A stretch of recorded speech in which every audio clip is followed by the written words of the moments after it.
Guys, ಇವತ್ ನಾವು recent ಆಗಿನೇ ಮಲಯಾಳಿಯಂನಲ್ಲಿ release ಆಗಿರುವ ಒಂದು ಫ್ಯಾಂಟಸಿ ಹಾರರ್ ಮೂವಿಯನ್ನೇ ಇವಾಗ ನಾವು ನೋಡ್ತಾ ಇದೀವಿ. ಒಂದು ಕಾಡಿನ ಒಳಗಡೆ ಇರುವ ನಿಗೂಢವಾದ ಬಾವಿ ತನ್ನ ಸುತ್ತಮುತ್ತಕ್ಕೆ ಯಾರೇ ಬಂದ್ರೆ ಕೂಡ ಅವರನ್ನ ತನ್ನ ವಶವಾಗಿನೇ ಮಾಡ್ಕೊಂಡು ಅವರ ಬಲಿಯನ್ನ ತಗೊಳುತ್ತೆ. ಆ ರೀತಿ ಒಂದು ಸಾಮಾನ್ಯವಾಗಿರುವ ಬಾವಿ ಬಲಿಯನ್ನ ತಗೊಳ್ಳೋದಿಕ್ಕಾದ್ರೂ ಹೇಗೆ ಸಾಧ್ಯ?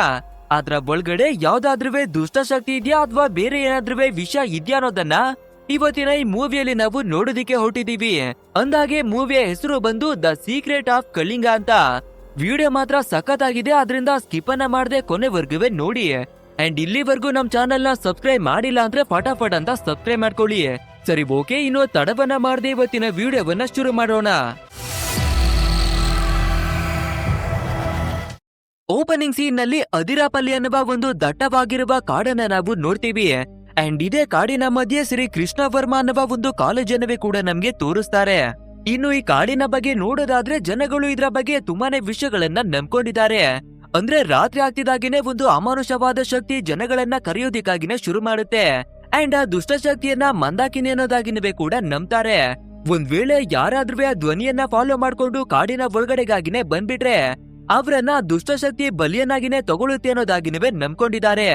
ಅಂಡ್ ಇದೇ ರೀತಿಯಾಗಿ ಎಲ್ಲಾ ಜನಗಳಿಗೂ ಕೂಡ ನಂಬೋದಿಕ್ಕೆ ಶುರು ಮಾಡ್ಬೇಕಾದ್ರೆ ಕಾಲೇಜಿನವರು ಕೂಡ ಯಾವುದೇ ಸ್ಟೂಡೆಂಟ್ಗಳು ಕಾಡಿನ ಒಳಗಡೆಗೆ ಹೋಗ್ಬಾರ್ದು ಅನ್ನೋದಾಗಿ ಒಂದು ಸ್ಟ್ರಿಕ್ಟ್ ಆದ ವಾರ್ನಿಂಗ್ ಅನ್ನವೇ ಕೂಡ ಕೊಟ್ಬಿಟ್ಟಿದ್ದಾರೆ. ಆದ್ರೆ ಕೆಲವು ಸ್ಟೂಡೆಂಟ್ಗಳು ಇದೆಲ್ಲ ಮೂಢನಂಬಿಕೆ, ದೆವ್ವಭೂತ ಏನುವೇ ಇಲ್ಲ ಅನ್ನೋದಾಗಿನೇ ನಂಬ್ತಾರೆ ಅಲ್ವಾ. ಅವರು ಬಚ್ಚಿಟ್ಕೊಂಡು ಕಾಡಿನ ಒಳಗಡೆ ಬರೋದಿಕ್ಕೆ ಕೂಡ ಶುರುವನ್ನ ಮಾಡ್ಕೋತಾರೆ. ಬಟ್ ಆದ್ರೆ ದಿನಗಳು ಕಳಿತಿದ್ದಾಗೆ ಒಬ್ಬೊಬ್ಬರಾಗಿನೇ ಎಲ್ಲರಿಗೂ ಕೂಡ ಮಾಯವಾಗೋದಿಕ್ಕೆ ಶುರುವಾಗ್ತಾರೆ. ಅಂಡ್ ಇಲ್ಲಿಗೆ ಸೀನ್ ಅನ್ನ ಕಟ್ ಮಾಡಿ ಅವತ್ತು ರಾತ್ರಿ ಆಗ್ಬೇಕಾದ್ರೆ ಒಬ್ಬ ವ್ಯಕ್ತಿ ಇದೇ ಕಾಡಿನ ಒಳಗಡೆ ನಡ್ಕೊಂಡು ಬರೋದಿಕ್ಕಾಗಿ ಶುರುವನ್ನ ಮಾಡ್ತಾನೆ. ಅಂಡ್ ಅವನ ಪಾಡಿಗೆ ಅವನು ಬರ್ತಿರ್ಬೇಕಾದ್ರೆ ಕಾಡಿನ ಒಳಗಡೆಯಿಂದ ಯಾವುದೋ ಒಂದು ಚಿಕ್ಕ ಮಗು ಅಳೋದಿಕ್ಕಾಗಿ ಶುರುವನ್ನ ಮಾಡ್ಕೊಳ್ಳುತ್ತೆ. ಸೊ ಯಾರೇ ಆದ್ರೂ ಕೂಡ ಚಿಕ್ಕ ಮಗು ಅಳ್ತಾ ಇದೆ ಅಂದ್ರೆ ಬಂದು ನೋಡೇ ನೋಡ್ತಾರೆ ಅಲ್ವಾ. ಆದ್ರಿಂದ ಇವನವೇ ಕೂಡ ಅದೇ ವಾಯ್ಸ್ ಅನ್ನ ಫಾಲೋವನ್ನ ಮಾಡ್ಕೊಂಡು ಬರ್ಬೇಕಾದ್ರೆ ಒಂದು ವಿಶಾಲವಾದ ಪಾಳು ಬಿದ್ದಿರುವ ಬಾವಿ ಹತ್ರಕ್ಕಾಗಿನೇ ಬಂದು ತಲುಪ್ತಾನೆ. ಅಂಡ್ ಇವಾಗ ಮಗುವಿನ ಧ್ವನಿ ಕೂಡ ಇದೇ ಬಾವಿ ಒಳಗಡೆಯಿಂದ ಬರ್ತಾ ಇರೋದು. ಸೊ ಯಾವಾಗ ಇವನು ಬಾವಿ ಹತ್ರಕ್ಕಾಗಿನೇ ಬರ್ತಾನೋ ಯಾವುದೋ ಒಂದು ಅಮಾನುಷವಾದ ಶಕ್ತಿ ಇವನನ್ನ ಸಂಪೂರ್ಣವಾಗಿ ಆವರಿಸ್ಕೊಳ್ಳುತ್ತೆ. ಅಂಡ್ ಇವನ ಎದುರುಗಡೆಗೆ ಒಂದು ಹೆಣ್ಣಿನ ರೂಪ ಕೂಡ ಬಂದು ನಿಂತ್ಕೊಂಡು ಇವನನ್ನ ತನ್ನ ವಶಕ್ಕಾಗಿನೇ ತಗೊಂಡ್ಬಿಡುತ್ತೆ. ಅಂಡ್ ಇವನ ಕಣ್ಣುಗಳಿವೆ ಕೂಡ ಸಂಪೂರ್ಣವಾಗಿ ಬಿಳಿ ಬಣ್ಣಕ್ಕಾಗಿನೇ ತಿರುಗಿ ಸೀದಾ ಬಾವಿ ಒಳಗಡೆಗಾಗಿನೇ ಬಿದ್ದು ತೀರೋಗ್ಬಿಡ್ತಾನೆ. ನೆಕ್ಸ್ಟ್ ಡೇ ಮಾರ್ನಿಂಗ್ ಆಗ್ಬೇಕಾದ್ರೆ ಕಾಲೇಜಿನ ಒಳಗಡೆ ಒಂದು ಅನೌನ್ಸ್ಮೆಂಟ್ ಅನ್ನವೇ ಕೂಡ ಕೊಡ್ತಾರೆ. ಅಂದ್ರೆ ನಮ್ಮ ಕ್ಯಾಂಟೀನ್ ಅಲ್ಲಿ ಕೆಲಸವನ್ನ ಮಾಡ್ತಿದ್ದ ದಿನೇಶು ಕಾಡಿನ ಒಳಗಡೆಗಾಗಿನೇ ಹೋಗಿದ್ದ. ಬಟ್ ಆದ್ರೆ ಇವಾಗ ಅವನವೇ ಕೂಡ ತೀರೋಗ್ಬಿಟ್ಟಿರೋದ್ರಿಂದ ಇನ್ನು ಯಾವುದೇ ಕಾರಣಕ್ಕೂ ಕಾಡಿನ ಒಳಗಡೆ ಯಾರು ಹೋಗ್ಬಾರ್ದು ಅನ್ನೋದಾಗಿ ಸ್ಟ್ರಿಕ್ಟ್ ಆಗಿನೇ ವಾರ್ನಿಂಗ್ ಅನ್ನ ಕೊಡ್ತಾರೆ. ಅಂಡ್ ಇದನ್ನ ಕೇಳುವ ಎಲ್ಲಾ ಸ್ಟೂಡೆಂಟ್ ಗಳಿಗೂ ಕೂಡ ಅವರಿಗೆ ಬಂದಾಗೆ ಮಾತಾಡ್ಕೊಳ್ಳೋದಿಕ್ಕೆ ಶುರುವನ್ನ ಮಾಡ್ತಾರೆ. ಅದ್ರಲ್ಲಿ ದುರ್ಗಾ ಅನ್ನುವ ಹುಡುಗಿ ಅವಳ ಫ್ರೆಂಡ್ ಹತ್ರವಾಗಿ ಇದನ್ನೆಲ್ಲ ಮಾಡ್ತಿರೋದು ಆ ಮಂದಾಕಿನಿ ಅನ್ನುವ ದುಷ್ಟ ಶಕ್ತಿ ಅನ್ನೋದಾಗಿ ಹೇಳ್ಕೊತಾಳೆ. ಬಟ್ ಆದ್ರೆ ಇವಳ ಫ್ರೆಂಡು ದೆವ್ವಭೂತಗಳನ್ನ ಯಾವುದೇ ಕಾರಣಕ್ಕೂ ನಂಬೋದೇ ಇಲ್ಲ. ಆ ದಿನೇಶ್ ನಿನ್ನೆ ರಾತ್ರಿ ಕಾಡಿನ ಒಳಗಡೆ ಬರ್ತಿರ್ಬೇಕಾದ್ರೆ ಎಣ್ಣೆಯನ್ನ ಚೆನ್ನಾಗಿನೇ ಕುಡ್ಬಿಟ್ಟಿದ ಅನ್ಸುತ್ತೆ. ಸೊ ಗೊತ್ತಿಲ್ದಿರ ಬಾವಿ ಒಳಗಡೆಗೆ ಬಿದ್ದು ತೀರೋಗ್ಬಿಟ್ಟಿದ್ದಾನೆ ಅಷ್ಟೇ. ಅದನ್ನ ಇಟ್ಟು ನಮ್ಮ ಕಾಲೇಜಿನವ್ರು ನಮ್ಗೆ ಹೆದರಿಕೆಯನ್ನ ಮಡುಗ್ತಾ ಇದ್ದಾರೆ ಅನ್ನೋದಾಗಿನೇ ಹೇಳ್ಕೊತಾಳೆ. ಅಷ್ಟೆಲ್ಲ ಯಾಕೆ, ನಾವೇನೇ ಕಾಡಿನ ಒಳಗಡೆ ಹೋಗಿ ನೋಡೇ ಬಿಡೋಣ, ದೆವ್ವಭೂತ ನಿಜಕ್ಕೂ ಇದ್ಯಾ ಇಲ್ವಾ ಅನ್ನೋದಾಗಿ ತಿಳ್ಕೊಂಡ್ ಬಿಡೋಣ ಅಂತ ಎಲ್ಲರಿಗೂ ಕೂಡ ಡಿಸೈಡ್ ಅನ್ನ ಮಾಡ್ಕೊಂಡು ಟೋಟಲ್ ಆಗಿ 4 ಜನ ಫ್ರೆಂಡ್ ಗಳಿವೆ ಸೇರ್ಕೊಂಡು ಕಾಲೇಜಿನ ಹಿಂಬಾಗಿಲಿನಿಂದ ಹೊರಟು ಕಾಡಿನ ಒಳಗಡೆಗಾಗಿನೇ ಎಂಟ್ರಿ ಕೊಡ್ತಾರೆ. ಇನ್ನೊಂದ್ ಕಡೆಯಲ್ಲಿ ಇದೇ ಕಾಲೇಜಿನ ಇಬ್ಬರು ಲೇಡಿ ಪ್ರೊಫೆಸರ್ಗಳು ಈ ಕಾಲೇಜಿನ ಕ್ಯಾಂಪಸ್ ಎಲ್ಲನೂ ಕೂಡ ಚೆನ್ನಾಗಿದ್ಯಾ ಅಂತ ನೋಡ್ಕೊಂಡೇನೆ ವಾಪಸ್ ಬರ್ತಿರ್ತಾರೆ. ಆ ರೀತಿ ಬರ್ತಿರ್ಬೇಕಾದ್ರೆ ಇಬ್ಬರು ಸ್ಟೂಡೆಂಟ್ಗಳು ಹೊರಗಡೆಗಾಗಿನೇ ಬಂದು ಸಿಗರೇಟ್ ಅನ್ನ ಸೇರ್ಕೊಂಡು ಒಂದು ಜಾಗದಲ್ಲಿ ನಿಂತಿರ್ತಾರೆ. ಸೊ ಅವರನ್ನ ನೋಡುವ ಟೀಚರ್ಗಳು ಬೈಯೋಣ ಅಂತ ಅವರ ಹತ್ರಕ್ಕಾಗಿನೇ ಬರ್ಬೇಕಾದ್ರೆ ಆ ಇಬ್ಬರು ಹುಡುಗರಿಗೂ ಕೂಡ ತುಂಬಾನೇ ಭಯವನ್ನ ಪಡ್ಕೊಂಡು ಆ ಜಾಗದಿಂದ ಓಡ್ಬಿಡ್ತಾರೆ. ಸರಿ ಓಕೆ ಅನ್ನೋದಾಗಿ ಪ್ರೊಫೆಸರ್ಗಳಿಗೂ ಕೂಡ ವಾಪಸ್ಸು ಬರೋಣ ಅಂತ ನೋಡ್ತಿರ್ತಾರೆ. ಬಟ್ ಆದ್ರೆ ಇದೇ ಟೈಮಿಗೆ ಸರಿಯಾಗಿ ನಮ್ಮ ದುರ್ಗಾ ಮತ್ತೆ ಅವಳ ಫ್ರೆಂಡ್ಗಳು ಕಾಡಿನ ಒಳಗಡೆ ದೆವ್ವ ಇದ್ಯಾ ಇಲ್ವಾ ಅನ್ನೋದಾಗಿ ನೋಡೋದಿಕ್ಕೆ ಬರ್ತಿದ್ರು ಅಲ್ವಾ. ಅವರನ್ನೇ ನೋಡ್ಬಿಡೋದ್ರಿಂದ ಸೀದಾ ಅವರನ್ನ ಕರೆದು ಬಾಯಿಗೆ ಬಂದಾಗೆಲ್ಲ ಬೈತಾರೆ. ಇವತ್ತು ಬೆಳಗ್ಗೆ ತಾನೇ ಕಾಡಿನ ಒಳಗಡೆ ಯಾರೇ ಹೋಗ್ಬಾರ್ದು ಅಂತ ಸ್ಟ್ರಿಕ್ಟ್ ಆಗಿ ರೂಲ್ಸ್ ಅನ್ನ ಮಾಡಿದ್ದಾರೆ. ನೀವು ನೋಡಿದ್ರೆ ಅದನ್ನವೇ ಮೀರಿ ಹೋಗ್ತಿದ್ದೀರಾ ಅಂತ ಸರ್ಸರಿಯಾಗಿನೇ ಬೈದು ವಾಪಸ್ ಕಳಿಸ್ತಾರೆ. ನೆಕ್ಸ್ಟ್ ಈ ಪ್ರೊಫೆಸರ್ಗಳಿಗೂ ಕೂಡ ಅವರವರ ಮನೆಗೆ ವಾಪಸ್ಸು ಬರ್ಬೇಕಾದ್ರೆ ಅದ್ರಲ್ಲಿ ಒಬ್ಬಳು ಪ್ರೊಫೆಸರ್ ಅವಳ ಮಗಳ ಬುಕ್ಗಳನ್ನ ಬಂದು ಚೆಕ್ ಅನ್ನ ಮಾಡ್ಬೇಕಾದ್ರೆ ಆ ಬುಕ್ ನ ಒಳಗಡೆ ಒಂದು ಲವ್ ಲೆಟರ್ ಇರೋದನ್ನ ನೋಡ್ಬಿಡ್ತಾಳೆ. ಸೊ ಇದನ್ನ ನೋಡುವ ಪ್ರೊಫೆಸರ್ ತುಂಬಾನೇ ಗಾಬರಿ ಆದ್ರೂ ಕೂಡ ನಮ್ಮ ಮಗಳ ಮೇಲೆ ನಾವು ಹೆಚ್ಚು ಕಣ್ಣನ್ನ ಮಡಗಬೇಕು ಅನ್ನೋದಾಗಿ ಯೋಚನೆಯನ್ನ ಮಾಡ್ಕೋತಾಳೆ. ಅಂಡ್ ಇಲ್ಲಿಗೆ ಸೀನ್ ಅನ್ನ ಕಟ್ ಮಾಡಿ ಇದೇ ಪ್ರೊಫೆಸರ್ ನ ಮಗಳಾಗಿರುವ ಗಾಯತ್ರಿಯನ್ನ ನಾವು ನೋಡ್ತೀವಿ. ಅಂಡ್ ಇವಳವೇ ಕೂಡ ಸೇಮ್ ಇದೇ ಕಾಲೇಜಿನಲ್ಲಿ ಓದಿ ಬರ್ತಿರೋದು. ಅಂಡ್ ಇವಳ ತಾಯಿ ಯಾವ್ಯಾವ ರೂಲ್ಸ್ ಗಳನ್ನ ಹಾಕಿದಾರೋ, ಯಾವ ರೀತಿಯಾಗಿ ಇರ್ಬೇಕು ಅಂತ ಆರ್ಡರ್ ಅನ್ನ ಮಾಡ್ತಾರೋ, ಸೇಮ್ ಈ ಗಾಯತ್ರಿ ಕೂಡ ಅದೇ ರೀತಿಯಾಗಿನೇ ಬದುಕಿ ಬರ್ತಿದ್ದಾಳೆ. ಅಂಡ್ ಇಲ್ಲಿಗೆ ಸೀನ್ ಅನ್ನ ಕಟ್ ಮಾಡಿ ಕೃಷ್ಣ ಅನ್ನುವ ಮತ್ತೊಬ್ಬ ವ್ಯಕ್ತಿಯನ್ನ ನಾವು ನೋಡ್ತೀವಿ. ಇವನ ಬಗ್ಗೆ ಹೇಳ್ಬೇಕು ಅಂದ್ರೆ ವಾಮಾಚಾರವನ್ನ ಮಾಡೋದು, ಪೂಜೆಗಳನ್ನ ಮಾಡೋದು, ಮಂತ್ರ ತಂತ್ರಗಳನ್ನ ಮಾಡುವ ಎಲ್ಲ ಕಲೆಗಳನ್ನವೇ ಕೂಡ ಚೆನ್ನಾಗಿನೇ ಕಲ್ತಿದ್ದಾನೆ. ಬಟ್ ಆದ್ರೆ ಇವನಿಗೆ ಆಜಿ ಅನ್ನುವ ಒಬ್ಬ ತಮ್ಮ ಕೂಡ ಇರ್ತಾ ಇದ್ದು, ಅವನುವೇ ಸೇಮ್ ನಮ್ಮ ಕಾಲೇಜಿನಲ್ಲಿನೇ ಓದಿ ಬರ್ತಿರೋದು. ಬಟ್ ಆದ್ರೆ ಅವನು ದೆವ್ವ, ಭೂತ, ದೇವ್ರು ಯಾವ್ದನ್ನವೇ ಕೂಡ ನಂಬೋದೇ ಇಲ್ಲ. ಅಂಡ್ ಇದೇ ರೀತಿಯಾಗಿ ಇರ್ಬೇಕಾದ್ರೆ ಆಜಿ ಕೂಡ ಒಂದು ರಹಸ್ಯವಾಗಿರುವ ಬುಕ್ ಅನ್ನ ಎತ್ಕೊಂಡು ಹೊರಗಡೆ ಓದೋದಕ್ಕಾಗಿನೇ ಬಂದು ಕುಳಿತಿರ್ತಾನೆ. ಇದನ್ನ ನೋಡುವ ನಮ್ಮ ಕೃಷ್ಣ ಕೂಡ ಅವನ ಹತ್ರಕ್ಕಾಗಿನೇ ಬಂದು ಬುಕ್ ಅನ್ನ ಈಸ್ಕೊಂಡು ಅದ್ರಲ್ಲಿ ಕೆಲವು ಪೇಜ್ ಗಳನ್ನ ಓಪನ್ ಮಾಡಿ ನಿಧಾನವಾಗಿ ನೋಡೋದಿಕ್ಕಾಗಿನೇ ಶುರುವನ್ನ ಮಾಡ್ಕೋತಾನೆ. ಅಂಡ್ ಈ ಬುಕ್ ಬೇರೆ ಏನಿವೆ ಅಲ್ಲ, ಕಾಡಿನ ಒಳಗಡೆ ಅಮಾನುಷವಾಗಿ ಯಾರೆಲ್ಲ ತೀರಿ ಹೋಗಿದಾರೋ ಅವರ ಡೀಟೇಲ್ಸ್ ಗಳು ಮತ್ತೆ ಯಾವ ರೀತಿಯಾಗಿ ತೀರೋದ್ರು ಅನ್ನೋದಾಗಿ ಬರ್ದು ಮಡಗಿರುವ ಬುಕ್ಕು. ಸೊ ಇದೇ ರೀತಿಯಾಗಿ ನಮ್ಮ ಕೃಷ್ಣ ಕೂಡ ಈ ಬುಕ್ ಅನ್ನ ನೋಡ್ತಿರ್ಬೇಕಾದ್ರೆ ಕ್ಯಾಂಟೀನ್ ಅಲ್ಲಿ ಕೆಲಸವನ್ನ ಮಾಡ್ತಿದ್ದ ದಿನೇಶ್ ಇದಾನೆ ಅಲ್ವಾ, ಅವನ ಡೀಟೇಲ್ಸ್ ಅನ್ವೇ ಕೂಡ ನೋಡೋದಿಕ್ಕಾಗಿ ಶುರುವನ್ನ ಮಾಡ್ಕೋತಾನೆ. ಸೊ ಇದನ್ನ ನೋಡುವ ಅಜ್ಜಿ, ಏನಿಗೆ ನೀವು ಈ ವ್ಯಕ್ತಿಯನ್ನ ಇಷ್ಟೊಂದು ಗಂಭೀರವಾಗಿ ನೋಡ್ತಾ ಇದ್ದೀರಾ ಅಂತ ಕೇಳ್ಬೇಕಾದ್ರೆ ಅದಕ್ಕೆ ಕೃಷ್ಣ ಕೂಡ ಯಾರಿಗವೇ ಗೊತ್ತಿಲ್ದಿರುವ ಒಂದು ರಹಸ್ಯವನ್ನ ಹೇಳ್ಕೊತಾನೆ. ಅಂದ್ರೆ ಇವನು ಸತ್ತ ನಂತರನೇ ಆ ಕಾಡಿನ ಒಳಗಡೆ ಯಾರುವೇ ಹೋಗ್ಬಾರ್ದು ಅಂತ ಒಂದು ಸ್ಟ್ರಿಕ್ಟ್ ಆದ ವಾರ್ನಿಂಗ್ ಅನ್ನ ಕೊಟ್ಟಿದ್ದು. ಅದು ಅಲ್ಲದೆ ಇವನ ಪ್ರಾಣ ಹೋಗ್ಬೇಕಾದ್ರೆ ನಾನುವೇ ಕೂಡ ಅದೇ ಕಾಡಿನ ಒಳಗಡೆನೆ ಇದ್ದೆ. ಸೊ ಯಾರಿಗವೇ ಗೊತ್ತಿಲ್ದಿರುವ ಒಂದು ವಿಷಯವನ್ನ ಹೇಳ್ತೀನಿ ಕೇಳಿ ಅನ್ನೋದಾಗಿ ಫ್ಲಾಶ್ ಬ್ಯಾಕ್ ಅನ್ನ ಶುರುವನ್ನ ಮಾಡ್ಕೋತಾನೆ. ಬಟ್ ಆದ್ರೆ ಒಂದು ವಿಷಯವನ್ನ ನೀನು ಚೆನ್ನಾಗಿನೇ ನೆನಪಿಟ್ಕೋ, ಆ ಕಾಡಿನ ರಹಸ್ಯದ ಬಗ್ಗೆ ಸಂಪೂರ್ಣವಾಗಿ ಯಾರಿಗವೇ ಕೂಡ ಗೊತ್ತಾಗಿಲ್ಲ. ಅಂಡ್ ಯಾರು ಅದನ್ನ ತಿಳ್ಕೊಳ್ಳೋದಿಕ್ಕಾಗಿ ಟ್ರೈಯನ್ನ ಮಾಡ್ತಾರೋ ಅವರ ಜೀವನನೇ ಬದಲಾಗಿ ತುಂಬಾನೇ ವಿಚಿತ್ರವಾಗಿ ಅವರ ಸಾವು ಕೂಡ ಸಂಭವಿಸುತ್ತೆ. ಆದ್ರಿಂದ ಇವತ್ತಿನ ವರ್ಗವೇ ಕೂಡ ಯಾರುವೇ ಆ ಕಾಡಿನ ಬಗ್ಗೆ ಮಾತಾಡೋದಿಕ್ಕೇನೆ ಹೋಗಲ್ಲ ಅಂತ ಹೇಳಿ ಈ ದಿನೇಶು ಯಾವ ರೀತಿಯಾಗಿ ತೀರಿ ಹೋದ ಅಂತ ಒಂದು ಸ್ಟೋರಿಯನ್ನುವೇ ಕೂಡ ಹೇಳ್ಕೊತಾನೆ. ಅಂದ್ರೆ ಆ ದಿನೇಶು ಕಾಡಿನ ಒಳಗಡೆ ನಡ್ಕೊಂಡು ಬರ್ತಿರ್ಬೇಕಾದ್ರೆ ಅದೇ ಟೈಮ್ ನಲ್ಲಿ ನಮ್ಮ ಕೃಷ್ಣ ಕೂಡ ಅವನ ಫ್ರೆಂಡ್ ಗಳ ಜೊತೆಯಾಗಿ ಕಾಡಿನ ಒಳಗಡೆಗಾಗಿನೇ ಬಂದಿರ್ತಾನೆ.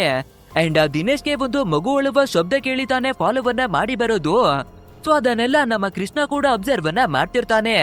ಅಂಡ್ ನೋಡ್ತಾ ನೋಡ್ತಿದ್ದಾಗೆ ಆ ದುಷ್ಟಶಕ್ತಿ ದಿನೇಶ್ ಅವನನ್ನ ಸಂಪೂರ್ಣವಾಗಿ ವಶಕ್ಕಾಗಿನೇ ತಗೊಂಡು ಅವನ ಕಣ್ಣುಗಳು ಬಿಳಿ ಬಣ್ಣಕ್ಕೆ ತಿರುಗಿ ವಿಚಿತ್ರವಾಗಿನೇ ಆಡ್ಕೊಂಡು ಬಾವಿ ಒಳಗಡೆಗಾಗಿನೇ ಬಿದ್ದು ತೀರಿ ಹೋಗ್ಬಿಡ್ತಾನೆ ಅಲ್ವಾ.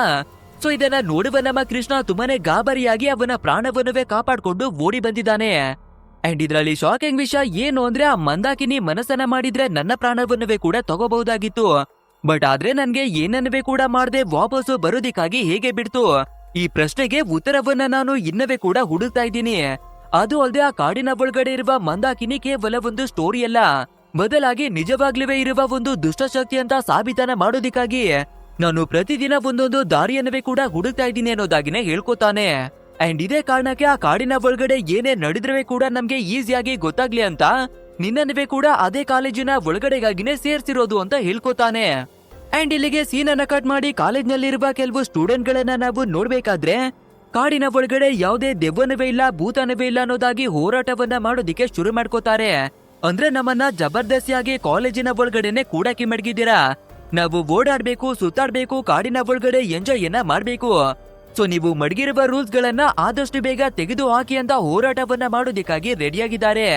ಅಂಡ್ ಅದ್ರಲ್ಲಂತೂ ಕೆಲವು ಸ್ಟೂಡೆಂಟ್ ಗಳಂತೂ ಕಾಡಿನ ಒಳಗಡೆಗಾಗಿನೇ ಹೋಗಿ ನಾವು ಒಂದು ರಾತ್ರಿ ಇದ್ದು ಯಾವುದೇ ದುಷ್ಟಶಕ್ತಿ ಇಲ್ಲ ಅಂತ ಸಾಬೀತ್ ಮಾಡ್ತೀವಿ ಅಂತನವೇ ಕೂಡ ರೆಡಿಯಾಗಿದ್ದಾರೆ.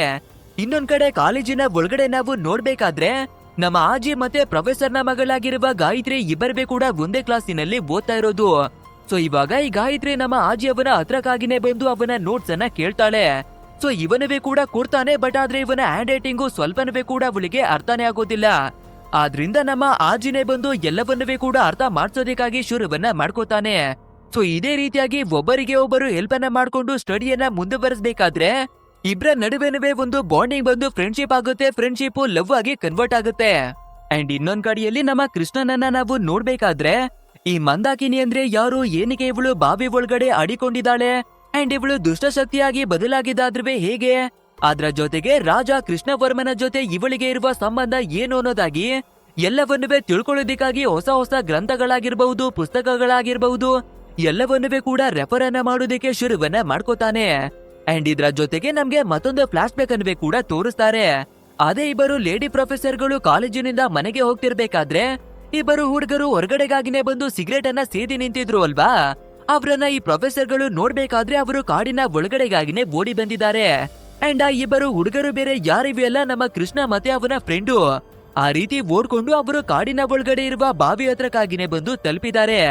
ಅಂಡ್ ಇದೇ ಟೈಮ್ ನಲ್ಲಿ ದಿನೇಶು ಬಾವಿ ಹತ್ರಕ್ಕಾಗಿನೇ ಬಂದು ಆ ದುಷ್ಟಶಕ್ತಿ ವಶಕ್ಕಾಗಿನೇ ಸಿಕ್ಕಾಕೊಂಡು ಅವನ ಪ್ರಾಣವನ್ನ ಬಲಿಯನ್ನಾಗಿನೇ ತಗೊಂಡಿರೋದು.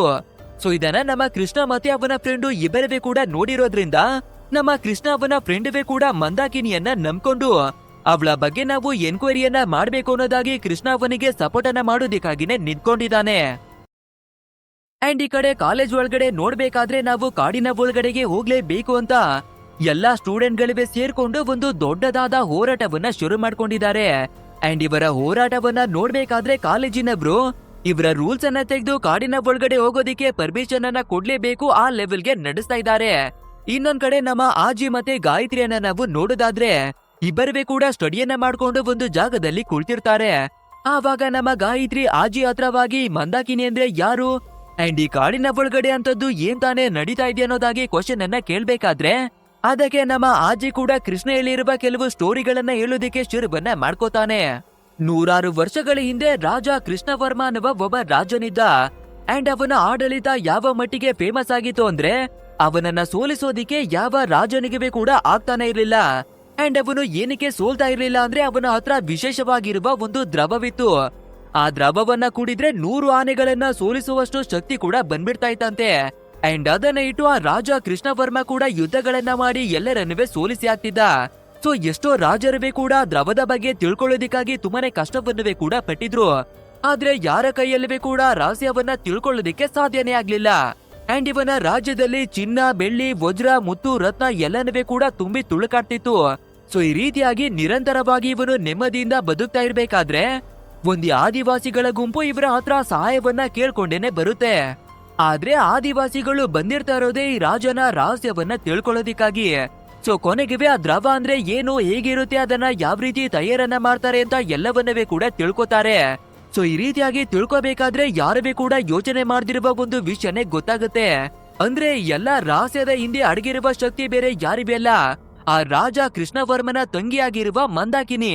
ಅಂಡ್ ಅವಳ ತಂತ್ರ ಮಂತ್ರದ ಶಕ್ತಿಯಿಂದಾನೇ ಈ ದ್ರವವನ್ನ ರಚನೆಯನ್ನ ಮಾಡಿ ಇಷ್ಟರ ಮಟ್ಟಿಗೆ ಇವರು ಗೆಲುವನ್ನ ಸಾಧಿಸಿರೋದು ಅಂತ ಗೊತ್ತಾಗ್ಬಿಡುತ್ತೆ. ಆದ್ರಿಂದ ಹೇಗಾದ್ರೂ ಮಾಡಿ ಮಂದಾಕಿನಿ ಅವಳನ್ನ ಸೋಲ್ಸಿದ್ರೆ ನಾವು ಎಲ್ಲವನ್ನೂ ಕೂಡ ಪಡ್ಕೋಬಹುದು ಅಂತ ಆ ಆದಿವಾಸಿಗಳು ಸಂಚನ ಮಾಡಿ ರಾಜ ಕೃಷ್ಣವರ್ಮನ ಮೇಲೆ ಅಟಕನವೇ ಕೂಡ ಮಾಡ್ತಾರೆ. ಈ ರೀತಿ ಮೋಸವನ್ನ ಮಾಡಿ ಅಟಕನ ಮಾಡೋದ್ರಿಂದ ರಾಜನ ಕಥೆಯನ್ನವೇ ಕೂಡ ಮುಗಿಸ್ಬಿಡ್ತಾರೆ. ಅಂಡ್ ಇದ್ರ ನಡುವೆ ಮಂತ್ರವಾದಿಯಾಗಿರುವ ಮಂದಾಕಿನಿ ಅವಳ ಕಥೆನವೇ ಕೂಡ ಮುಗ್ದೋಗ್ಬಿಡುತ್ತೆ. ಆದ್ರೆ ಇವಳು ಹೇಳಿ ಕೇಳಿ ಅಪಾರ ಶಕ್ತಿಯನ್ನ ಮಡಗಿರುವ ಒಬ್ಬಳು ಮಾಟಗಾತಿಯಾಗಿರೋದ್ರಿಂದ ಇವಳು ಸತ್ತ ನಂತರ ಒಂದು ಘೋರವಾಗಿರುವ ಆತ್ಮವಾಗಿನೇ ಬದಲಾಗ್ತಾಳೆ. ಆದ್ರಿಂದ ಇವಳನ್ನ ನಿಯಂತ್ರಣಕ್ಕೆ ತರಬೇಕು ಅಂತ ಸರಿಸುಮಾರು 70 ಮಂತ್ರವಾದಿಗಳು ಸೇರ್ಕೊಂಡು ದೊಡ್ಡ ದೊಡ್ಡ ಹೋಮ, ಹವನ, ಪೂಜೆ, ಪುನಸ್ಕಾರ ಎಲ್ಲವನ್ನೂ ಕೂಡ ಮಾಡಿ ಫೈನಲಿ ಇವಳನ್ನ ಒಂದು ಬಾವಿ ಒಳಗಡೆಗಾಗಿನೇ ತಂದು ಬಂಧನವನ್ನ ಮಾಡ್ತಾರೆ. ಅಂಡ್ ಅವಾಗಿನಿಂದಾನೇ ಇವಳ ಆತ್ಮ ಅಕ್ಕಪಕ್ಕದಲ್ಲಿ ಯಾರೆಲ್ಲ ಹೋಗ್ತಾರೋ ಅವರನ್ನ ತನ್ನ ವಶಕ್ಕಾಗಿನೇ ಪಡ್ಕೊಂಡು ಅವರನ್ನ ಬಲಿಯಾಗಿನೇ ತಗೊಂಡು ಒಂದು ಒಳ್ಳೆ ಟೈಮ್ ನಲ್ಲಿ ರಿಲೀಸ್ ಆಗೋದಿಕ್ಕಾಗಿನೇ ಕಾಯ್ತಾ ಇದ್ದಾಳೆ ಅನ್ನೋದಾಗಿ ಎಲ್ಲವನ್ನೂ ಕೂಡ ಹೇಳ್ಕೊತಾನೆ. ಇನ್ನೊಂದ್ ಕಡೆ ಪ್ರೊಟೆಸ್ಟ್ ಅನ್ನ ಮಾಡ್ತಿರುವ ಸ್ಟೂಡೆಂಟ್ ಗಳನ್ನ ನಾವು ನೋಡ್ಬೇಕಾದ್ರೆ ಇವಾಗ ಕಾಲೇಜಿನ ಮ್ಯಾನೇಜ್ಮೆಂಟಿನವರಿಗೂ ಕೂಡ ಬೇರೆ ದಾರಿ ಇಲ್ದಿರೋದ್ರಿಂದ ಹೊಸ ವರ್ಷದ ದಿನ ನಾವು ಹಾಕಿರುವ ರೂಲ್ಸ್ ಅನ್ನ ವಾಪಸ್ ತೆಗೆದು ನಿಮ್ಗೆ ಪರ್ಮಿಷನ್ ಅನ್ನ ಕೊಡ್ತೀವಿ ಅನ್ನೋದಾಗಿನವೇ ಹೇಳ್ಕೊತಾರೆ. ಆದ್ರೆ ಈ ಸ್ಟೂಡೆಂಟ್ ಗಳಿಗೆ ಮುಚ್ಚಿರುವ ಗೇಟ್ ಅನ್ನ ತೆಗೆದ್ರೆ ಯಾವ ರೀತಿ ಪ್ರಾಬ್ಲಮ್ಗಳು ಬರುತ್ತೆ ಅಂತ ಸ್ವಲ್ಪನವೇ ಕೂಡ ಗೊತ್ತಿರ್ತಾ ಇಲ್ಲ. ಸೊ ಹಲವಾರು ವರ್ಷಗಳಿಂದ ಮುಚ್ಚಿರುವ ಈ ಗೇಟ್ ಅನ್ನ ಮತ್ತೆ ಓಪನ್ ಅನ್ನ ಮಾಡೋದಿಕ್ಕಾಗಿನೇ ಹೋಗ್ತಾ ಇದ್ದಾರೆ. ಅಂಡ್ ಈ ವಿಷಯವನ್ನ ಕೇಳ್ಬೇಕಾದ್ರೆ ನಮ್ಮ ಕೃಷ್ಣನಿಗೆ ಒಂದು ಸ್ವಲ್ಪನವೇ ಕೂಡ ಇಷ್ಟವಾಗೋದಿಲ್ಲ. ಯಾಕಂದ್ರೆ ಅವತ್ತೇನೆ ಪೌರ್ಣಮಿ ಕೂಡ ಬಿದ್ದೋಗಿದೆ.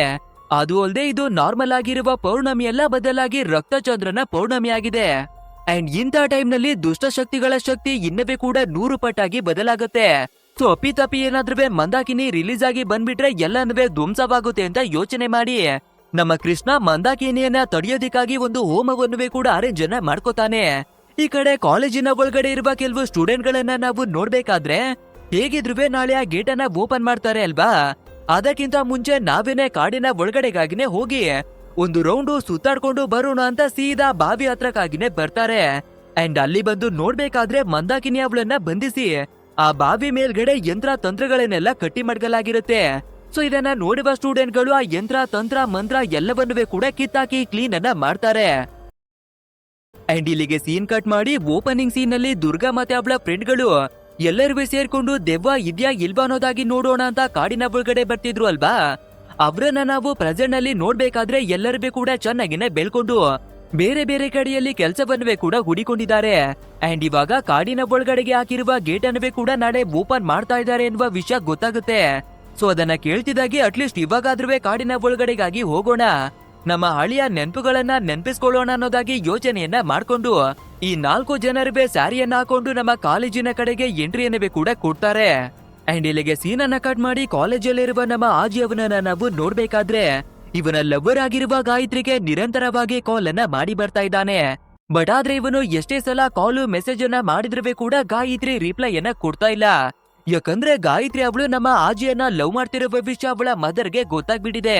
ಸೊ ನೀನು ಓದೋದನ್ನ ಬಿಟ್ಟು ಈ ರೀತಿಯಾಗಿ ಲವ್ ಗಿವ್ ಅಂತ ಹೋದ್ರೆ ನಿನ್ನನ್ನ ಈ ಕಾಲೇಜಿನಿಂದ ಬಿಡಿಸಿ ಬೇರೆ ಕಡೆಗೆ ಶಿಫ್ಟ್ ಅನ್ನ ಮಾಡಿಸ್ಬಿಡ್ತೀನಿ ಅಂತ ವಾರ್ನಿಂಗ್ ಅನ್ನವೇ ಕೂಡ ಕೊಟ್ಟಿದ್ದಾರೆ. ಆದ್ರಿಂದ ಗಾಯತ್ರಿ ನಮ್ಮ ಆಜಿ ಅವನನ್ನ ಅವಾಯ್ಡ್ ಅನ್ನ ಮಾಡೋದಕ್ಕೆ ಶುರುವನ್ನ ಮಾಡ್ಕೊಂಡಿದ್ದಾಳೆ. ನಂತರ ಇವರು ಕಾಲೇಜಿನಲ್ಲಿ ಇರ್ಬೇಕಾದ್ರೆ ಗಾಯತ್ರಿ ಅವಳ ಫ್ರೆಂಡು ತುಂಬಾನೇ ಗಾಬರಿಯಾಗಿ ಯಾವುದೋ ಒಂದು ವಸ್ತುವನ್ನ ತೆಗೆದು ನಮ್ಮ ಗಾಯತ್ರಿ ಅವಳ ಬ್ಯಾಗ್ ನ ಒಳಗಡೆಗಾಗಿನೇ ಹಾಕ್ಬಿಡ್ತಾಳೆ.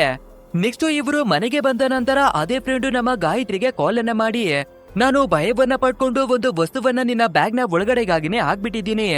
ಯಾಕಂದ್ರೆ ಅಪ್ಪಿತಪ್ಪಿ ಏನಾದ್ರೂ ನಮ್ಮ ಮನೆಯವರ ಕೈಗೆ ಆ ವಸ್ತುವೇನಾದ್ರೂ ಸಿಕ್ಬಿಟ್ರೆ ಎಲ್ಲರೂ ಸೇರ್ಕೊಂಡು ನನ್ನ ಕಥೆಯನ್ನೇ ಮುಗಿಸ್ಬಿಡ್ತಾರೆ.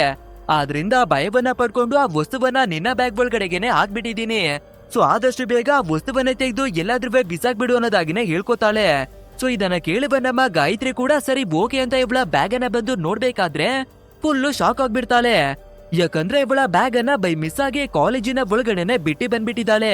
ಸೊ ಇವಾಗ ಮಾರ್ನಿಂಗ್ ಏನಾದ್ರೂ ಬೇರೆಯವರ ಕೈಗೆ ಆ ಬ್ಯಾಗ್ ಏನಾದ್ರೂ ಸಿಕ್ಕಿ ಅದ್ರ ಒಳಗಡೆ ಇರುವ ವಸ್ತುವನ್ನೇನಾದ್ರೂ ಯಾರಾದ್ರೂ ನೋಡ್ಬಿಟ್ರೆ ಅದನ್ನ ತಂದು ನಮ್ಮ ಮದರ್ ಅವರಿಗೆ ಹೇಳ್ಬಿಟ್ರೆ ನಮ್ಮ ಬಗ್ಗೆ ತಪ್ಪನ್ನ ತಿಳ್ಕೊತಾರೆ ಅಂತ ಅರ್ಥವನ್ನ ಮಾಡ್ಕೋತಾಳೆ.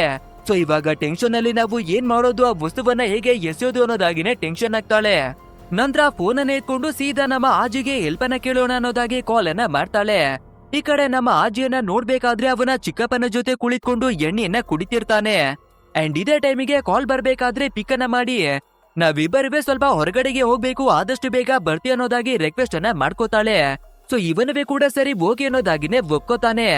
ಅಂಡ್ ಇದನ್ನ ಕೇಳುವ ಚಿಕ್ಕಪ್ಪ ನಗಾಡ್ಕೊಂಡು, ಹೊಸ ವರ್ಷದ ದಿನ ಒಂದು ಹುಡುಗಿ ಹೊರಗಡೆಗಾಗಿನೇ ಕರೀತಾ ಇದ್ದಾಳೆ ಅಂದ್ರೆ ಮೇ ಬಿ ಅವಳ ಪ್ರೀತಿಯನ್ನ ಹೇಳ್ಕೊಳ್ಳೋದಿಕ್ಕಾಗಿ ಕರಿತಿರಬಹುದು. ಸೊ ಈ ರೀತಿ ಗಲೀಜಾಗಿ ಹೋಗ್ದಿರಾ ನೀಟಾಗಿ ಡ್ರೆಸ್ ಅನ್ನ ಮಾಡ್ಕೊಂಡು ಹೋಗು ಅನ್ನೋದಾಗಿ ಹೇಳ್ಕೊತಾರೆ. ಅಂಡ್ ಅದೇ ರೀತಿಯಾಗಿ ನಮ್ಮ ಆಜಿ ಕೂಡ ಸೂಪರ್ ಆಗಿನೇ ರೆಡಿಯಾಗಿ ಅವಳ ಮುಂದಕ್ಕಾಗಿನೇ ಬರ್ತಾನೆ. ಇದನ್ನ ನೋಡುವ ಗಾಯತ್ರಿ ನಗಾಡ್ಕೊಂಡು, ನಾವು ಯಾವುದೇ ಪಾರ್ಟಿಗಾಗಿ ಹೋಗ್ತಿಲ್ಲ, ಬದಲಾಗಿ ನನ್ನ ಬ್ಯಾಗ್ ಅನ್ನ ತರೋದಿಕ್ಕೆ ಕಾಲೇಜಿಗೆ ಹೋಗ್ತಾ ಇದ್ದೀವಿ ಅನ್ನೋದಾಗಿನೇ ಹೇಳ್ಕೊತಾಳೆ. ಇನ್ನೊಂದ್ ಕಡೆಯಲ್ಲಿ 4 ಜನ ಹುಡುಗಿಯರು ಸ್ಯಾರಿಯನ್ನ ಹಾಕೊಂಡು ಇದೇ ಕಾಲೇಜಿನ ಹತ್ರಕ್ಕಾಗಿ ಬರ್ತಿದ್ರು ಅಲ್ವಾ. ಅವರು ಕೂಡ ಕಾಲೇಜಿನ ಒಳಗಡೆ ಬಂದು ಕ್ಯಾಂಪಸ್ ಅನ್ನೆಲ್ಲ ಸುತ್ತಿ ಇವರ ಎಲ್ಲಾ ಮೆಮೊರಿಯನ್ನವೇ ಕೂಡ ರೀಕಾಲ್ ಅನ್ನ ಮಾಡ್ಕೋತಿರ್ತಾರೆ. ಅಂಡ್ ಇದೇ ಕಾಲೇಜಿನ ಒಬ್ಬ ಸೆಕ್ಯೂರಿಟಿಯನ್ನವೇ ಕೂಡ ನಾವು ನೋಡ್ಬೇಕಾದ್ರೆ ಇವನ ಕಾಡಿನ ಒಳಗಡೆ ಯಾರೋ ಕರೆಯೋದಾಗಿ ಶಬ್ದವೆಲ್ಲ ಕೇಳಿ ಬರ್ತಿರುತ್ತೆ. ಸೊ ನಾವು ಬೇಡ ಅಂದ್ರೆ ಕೂಡ ಯಾವ್ದೋ ಸ್ಟೂಡೆಂಟ್ ಕಾಡಿನ ಒಳಗಡೆ ಹೊರಟೋಗಿರ್ಬೇಕು ಅಂತ ತಿಳ್ಕೊಂಡು ಟಾರ್ಚ್ ಅನ್ನ ತಗೊಂಡು ಈ ಸೆಕ್ಯೂರಿಟಿ ಕಾಡಿನ ಒಳಗಡೆಗಾಗಿನೇ ಬಂದ್ಬಿಡ್ತಾನೆ. ಸೊ ಸೀದಾ ನಡ್ಕೊಂಡು ಇವನವೇ ಕೂಡ ಒಂಟಿಯಾಗಿರುವ ಬಾವಿ ಹತ್ರಕ್ಕಾಗಿನೇ ಬರ್ಬೇಕಾದ್ರೆ ಒಂದು ಹೆಣ್ಣಿನ ರೂಪ ಇವನ ಮುಂದಕ್ಕಾಗಿನೇ ಬಂದು ವಶಕ್ಕಾಗಿನೇ ಪಡ್ಕೊಳ್ಳೋದಿಕ್ಕಾಗಿ ನೋಡುತ್ತೆ. ಸೊ ಫೈನಲಿ ಸೆಕ್ಯೂರಿಟಿನವೇ ಕೂಡ ದುಷ್ಟಶಕ್ತಿಯ ವಶೀಕರಣಕ್ಕಾಗಿನೇ ಬಂದ್ಬಿಡ್ತಾನೆ. ಇನ್ನೇನು ಇವನ ಕಥೆನವೇ ಕೂಡ ಮುಗ್ದಾಗ್ಬಿಡ್ತು ಅಂತ ನಾವು ಅನ್ಕೋತಿರ್ಬೇಕಾದ್ರೆ ಇವನ ಫೋನು ಫಟ್ ಅನ್ನೋದಾಗಿ ರಿಂಗ್ ಆಗೋದಿಕ್ಕಾಗಿನೇ ಶುರುವಾಗ್ಬಿಡುತ್ತೆ. ಅಷ್ಟೇ ಆ ಫೋನು ರಿಂಗ್ ಆಗ್ಬೇಕಾದ್ರೆ ಆ ದುಷ್ಟಶಕ್ತಿಯ ಕಂಟ್ರೋಲ್ ನಿಂದ ಒಂದು ಕ್ಷಣಕ್ಕೆ ಹೊರಗಡೆ ಬರ್ತಾನೆ. ಅಂಡ್ ನಾವು ಎಂತ ಒಂದು ಪ್ರಾಬ್ಲಮ್ ನಲ್ಲಿ ಸಿಕ್ಕಾಕೊಂಡಿದೀವಿ ಅಂತ ಇವನಿಗೆ ರಿಯಲೈಸ್ ಆಗ್ಬೇಕಾದ್ರೆ ಫಟ್ ಅಂತ ಜಾಗವನ್ನ ಬಿಟ್ಟು ವಾಪಸ್ಸು ಓಡ್ಕೊಂಡು ಬರ್ತಾನೆ. ಈ ಕಡೆ ನಮ್ಮ ಗಾಯತ್ರಿ ಮತ್ತೆ ಆಜಿಯನ್ನ ನಾವು ನೋಡ್ಬೇಕಾದ್ರೆ ಇವರು ಡೈರೆಕ್ಟ್ ಆಗಿ ಗೇಟ್ ನ ಮುಖಾಂತರ ಕಾಲೇಜಿನ ಒಳಗಡೆಗಾಗಿ ಬರೋದಿಕ್ಕೆ ಆಗೋದಿಲ್ಲ. ಆದ್ರಿಂದ ಕಾಡಿನ ಒಳಗಡೆ ಇರುವ ಒಂದು ಶಾರ್ಟ್ ಕಟ್ ಅನ್ನ ಬಳಸಿ ಹೋಗೋಣ ಅನ್ನೋದಾಗಿ ಡಿಸೈಡ್ ಅನ್ನ ಮಾಡ್ಕೊಂಡು ಇಬ್ರು ಕೂಡ ಕಾಡಿನ ಒಳಗಡೆ ನಡೆಯೋದಿಕ್ಕಾಗಿನೇ ಶುರುವನ್ನ ಮಾಡ್ಕೋತಾರೆ. ಅಂಡ್ ಈ ಕಡೆ 4 ಜನ ಸ್ಯಾರಿಯನ್ನ ಹಾಕೊಂಡಿರುವ ಹುಡುಗಿಯರನ್ನ ನಾವು ನೋಡ್ಬೇಕಾದ್ರೆ ಎಲ್ಲವನ್ನ ಸುತ್ತಾಡ್ಕೊಂಡು ನಮ್ಮ ಗಾಯತ್ರಿ ಅವಳ ಕ್ಲಾಸ್ ರೂಮ್ ಗಾಗಿನವೇ ಕೂಡ ಎಂಟ್ರಿ ಕೊಟ್ಟು ಬೆಂಚ್ ಗಳನ್ನ ನೋಡಿ ಬರ್ತಿರ್ಬೇಕಾದ್ರೆ ಅವಳ ಬ್ಯಾಗ್ ಕೂಡ ಸಿಗ್ಬಿಡುತ್ತೆ. ಸೊ ಯಾರೋ ಈ ಬ್ಯಾಗ್ ಅನ್ನ ಬಿಟ್ಟು ಹೋಗ್ಬಿಟ್ಟಿದ್ದಾರೆ. ಇದನ್ನ ನಮ್ಮ ಹತ್ರನೇ ಇಟ್ಕೊಂಡು ನಾಳೆ ಅವರಿಗೆ ಕೊಡೋಣ ಅನ್ನೋದಾಗಿ ಡಿಸೈಡ್ ಅನ್ನವೇ ಕೂಡ ಮಾಡ್ಕೋತಾರೆ. ಬಟ್ ಆದ್ರೆ ಇದು ಪ್ರೊಫೆಸರ್ ನ ಮಗಳಾಗಿರುವ ಗಾಯತ್ರಿ ಇದು ಅಂತ ಒಂದು ಸ್ವಲ್ಪನವೇ ಕೂಡ ಗೊತ್ತಿರಲ್ಲ ಇವರಿಗೆ. ಅಂಡ್ ಈ ಕಡೆ ನಮ್ಮ ಆಜಿ ಮತ್ತೆ ಗಾಯತ್ರಿ ಅನ್ನವೇ ಕೂಡ ನಾವು ನೋಡ್ಬೇಕಾದ್ರೆ ಫೈನಲಿ ಕಾಲೇಜಿನ ಒಳಗಡೆಗಾಗಿನವೇ ಕೂಡ ಬಂದು ತಲುಪ್ತಾರೆ. ಆ ನಂತರ ಸೀದಾ ಕ್ಲಾಸ್ ರೂಮ್ಗಾಗಿನೇ ಬಂದು ಇವಳ ಬ್ಯಾಗ್ ಅನ್ನವೇ ಕೂಡ ಸರ್ಚ್ ಅನ್ನ ಮಾಡಿ ನೋಡ್ಬೇಕಾದ್ರೆ ಎಲ್ಲವೇ ಕೂಡ ಇವಳ ಬ್ಯಾಗು ಸಿಗೋದೇನೆ ಇಲ್ಲ. ಸೊ ಇದೇ ರೀತಿಯಾಗಿ ಹುಡುಕಾಡ್ತಿರ್ಬೇಕಾದ್ರೆ ಫೈನಲ್ ಆಗಿ ಇವರಿಗೆ ಗೊತ್ತಾಗ್ಬಿಡುತ್ತೆ, ಯಾರೋ 4 ಜನ ಸ್ಯಾರಿಯನ್ನ ಹಾಕೊಂಡಿರುವ ಹುಡುಗಿಯರು ಆ ಬ್ಯಾಗ್ ಅನ್ನ ತಗೊಂಡೋಗಿದ್ದಾರೆ ಅಂತ.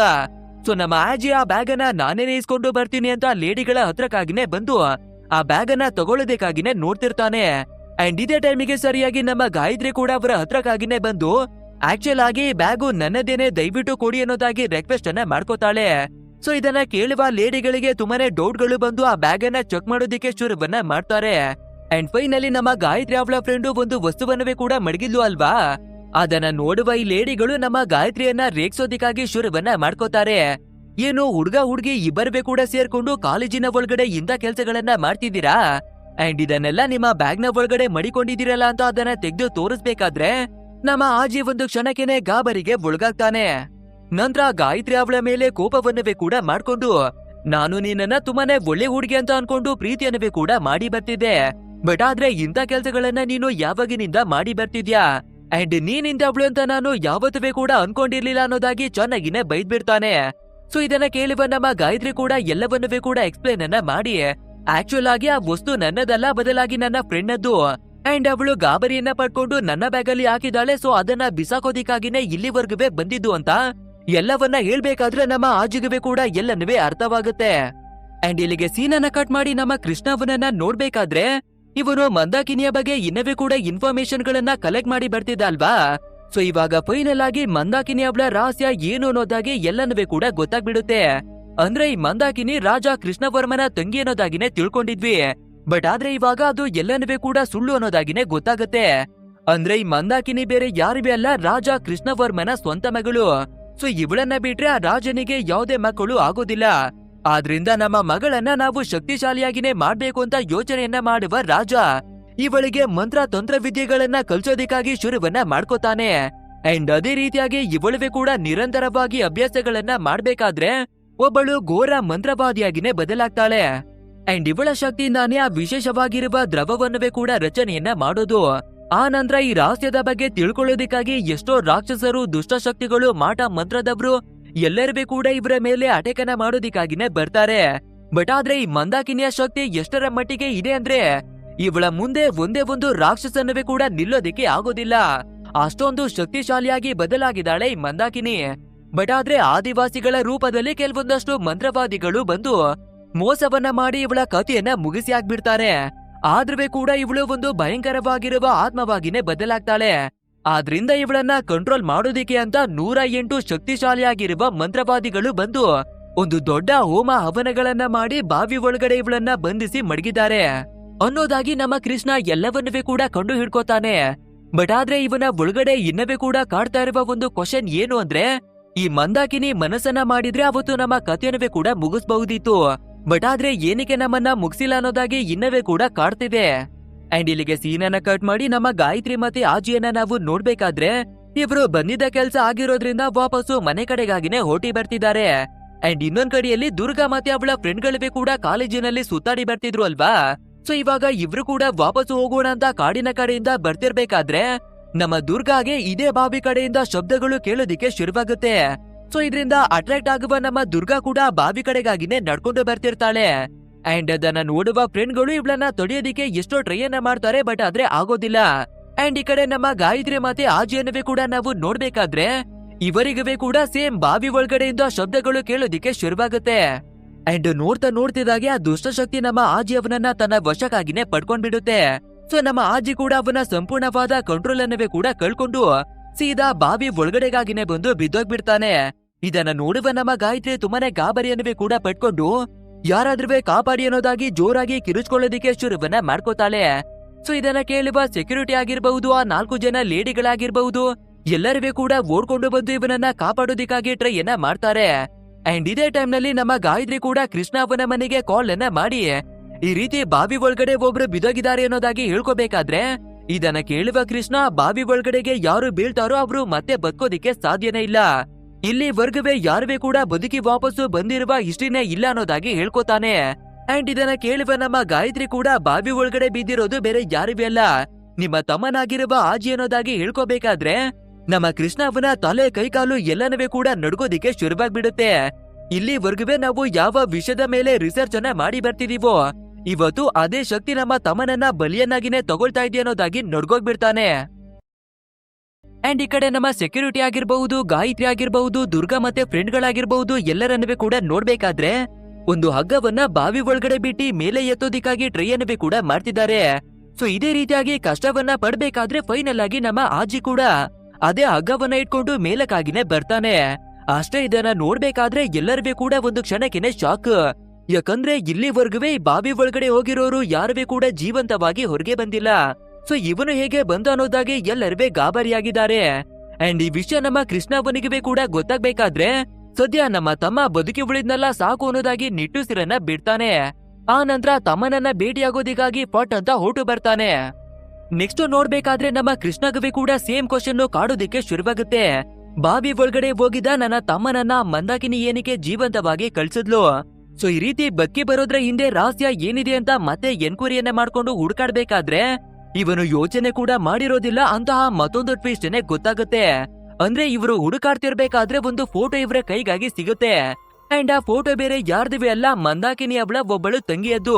ಹೌದು, ಮಂದಾಕಿನಿಗೆ ಕೂಡ ಒಬ್ಬಳು ತಂಗಿ ಇರ್ತಾ ಇದ್ದು, ಆ ತಂಗಿಯನ್ನ ಮಂದಾಕಿ ತುಂಬಾನೇ ಪ್ರೀತಿಯನ್ನ ಮಾಡಿ ಬರ್ತಿದ್ಲು ಅನ್ನೋದು ಗೊತ್ತಾಗುತ್ತೆ. ಸರಿ ಓಕೆ ಅಂತ ನಮ್ಮ ಕೃಷ್ಣ ಕೂಡ ತಂಗಿಯ ಫೋಟೋವನ್ನ ಓಪನ್ ಮಾಡಿ ನೋಡ್ಬೇಕಾದ್ರೆ ಫುಲ್ಲು ಶಾಕ್ ಆಗ್ತಾನೆ. ಯಾಕಂದ್ರೆ ಮಂದಾಕಿನಿ ಅವಳ ತಂಗಿ ನೋಡೋದಿಕ್ಕೆ ಸೇಮ್ ಟು ಸೇಮ್ ನಮ್ಮ ಗಾಯತ್ರಿ ಆಗಿನೇ ಇದ್ದಾಳೆ. ಅಂದ್ರೆ ಇದ್ರರ್ಥ ನಮ್ಮ ಗಾಯತ್ರಿ ಹಿಂದಿನ ಜನ್ಮದಲ್ಲಿ ಈ ಮಂದಾಕಿನಿ ಅವಳ ತಂಗಿಯಾಗಿನೇ ಹುಟ್ಟಿದಾಳೆ. ಸೊ ಇವಾಗ ನಮ್ಮ ಆಜಿ ಅವನನ್ನ ಬಲಿಯನಾಗಿನೇ ತಗೋತಿರ್ಬೇಕಾದ್ರೆ ಗಾಯತ್ರಿ ಹರ್ಕೊಂಡು ಅವನನ್ನ ಕಾಪಾಡೋದಿಕ್ಕಾಗಿನೇ ನೋಡಿದಾಳೆ ಅಲ್ವಾ. ಸೊ ಇದನ್ನ ನೋಡುವ ಮಂದಾಕಿನಿ ಆತ್ಮಗೆ ತಡ್ಕೊಳ್ಳೋದಿಕ್ಕೆ ಆಗಿಲ್ಲ. ನನ್ನ ತಂಗಿ ಅಳುದನ್ನ ನಮ್ಮ ಕೈಯಲ್ಲಿ ಸಹಿಸ್ಕೊಳ್ಳೋದಿಕ್ಕೆ ಆಗೋದಿಲ್ಲ ಅಂತ ಹೇಳಿ ನಮ್ಮ ಆಜಿಯವನ ಪ್ರಾಣವನ್ನ ಜೀವಂತವಾಗಿ ವಾಪಸ್ಸು ಕೊಟ್ಟಿದೆ. ನಮ್ಮ ತಮ್ಮನೇನೋ ಗಾಯತ್ರಿಯ ಕಾರಣದಿಂದ ಬದುಕಿ ವಾಪಸ್ ಬಂದ, ಓಕೆ. ಬಟ್ ಆದ್ರೆ ಕೆಲವು ವರ್ಷಗಳ ಹಿಂದೆ ನಾವುನುವೆ ಕೂಡ ಅದೇ ಬಾವಿ ಹತ್ರಕ್ಕಾಗಿನೇ ಬಂದಿದ್ವಿ.